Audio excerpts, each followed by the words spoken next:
لو تناهيتم إلى سر الحياة وصنعتم كائنا حيا نرى لم نزد إلا يقينا بالإله لم نزد إلا يقينا بالإله. ابھی لوگ یہ بھی بہت پوچھتے ہیں کہ کرونا وائرس میں ہم کون سا وظیفہ پڑھیں. بھائی گناہ چھوڑو, آپ دنیا کے اسباب بھی اختیار کریں کہ کراؤڈ میں نہیں جانا, اور جو بھی اسباب جو ڈاکٹر بیان کر رہے ہیں وہ دنیا کے اسباب ہیں, اور جو علماء بیان کر رہے ہیں وہ سب دنیا کے اسباب ہیں. لیکن علماء دنیا کے ساتھ ساتھ آخرت کے اسباب بھی بیان کرتے ہیں.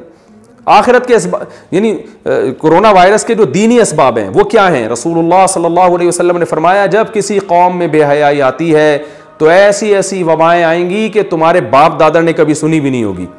تو کرونا کی وبا سے اگر اجتماعی سطح پہ بچنا چاہتے ہیں تو اجتماعی سطح پہ بے حیائی سے بھی توبہ کرنی پڑے گی.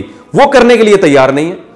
صبح و شام فون آ رہے ہیں, ادھر کوئی وظیفہ بتا دیں, کوئی وظیفہ بتا دیں, کوئی ابے تو چھوڑ دے, ایک گناہ تو چھوڑ دو بھائی. تم 100 گناہ تمہاری زندگی میں ہے تو اس وبا کی وجہ سے ایک صرف تو توبہ کر لینا. اے اللہ میں یہ 100 گناہ کرتا ہوں, ان میں سے ایک کو اپنی لسٹ سے زندگی سے نکال رہا ہوں, شاید اللہ کچھ رحم کر لے. گناہ ایک بھی چھوڑنے کے لیے تیار نہیں ہے. وظیفوں پہ زور لگایا بھائی, ہر کام میں وظیفہ چاہیے ان کو. میں وظیفوں کا منکر نہیں ہوں, لیکن یاد رکھو کہ جو چیز جس چیز کا سبب ہوتی ہے نا, اس سبب کو ہٹانا پڑے گا آپ کو.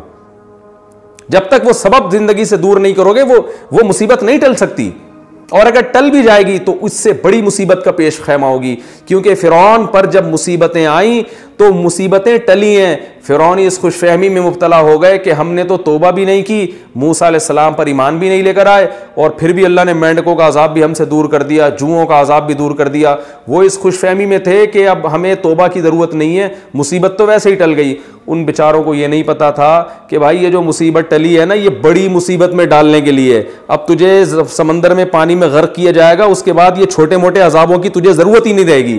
تو یاد رکھو وبا تو آتی ہیں چلی جاتی ہیں, وبائیں ہمیشہ سے آتی رہی ہیں. اللہ کرے یہ بھی چلی جائے, جلدی چلی جائے. ہم کمزور ہیں, ہم اللہ کی سزا کا جو ہے وہ برداشت نہیں کر سکتے, ہم کمزور ہیں. لیکن یاد رکھو اگر ہمیں توبہ کی توفیق نہیں ملی تو وبا سے ہلاک ہوں یا نہ ہوں, اس سے بڑی مصیبت میں اللہ ہمیں مبتلا کر دے گا.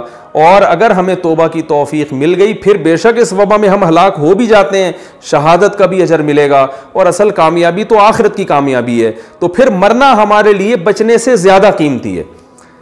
تو یاد رکھیں جس طرح دنیا میں سبب اختیار کرنا پڑتا ہے کامیابی کے لیے, اسی طرح آخرت کی کامیابی کے لیے بھی میرے بھائی آخرت کا سبب اختیار کرنا پڑے گا. ہوا و حرص والا دل بدل دے, میرا غفلت میں ڈوبا دل بدل دے.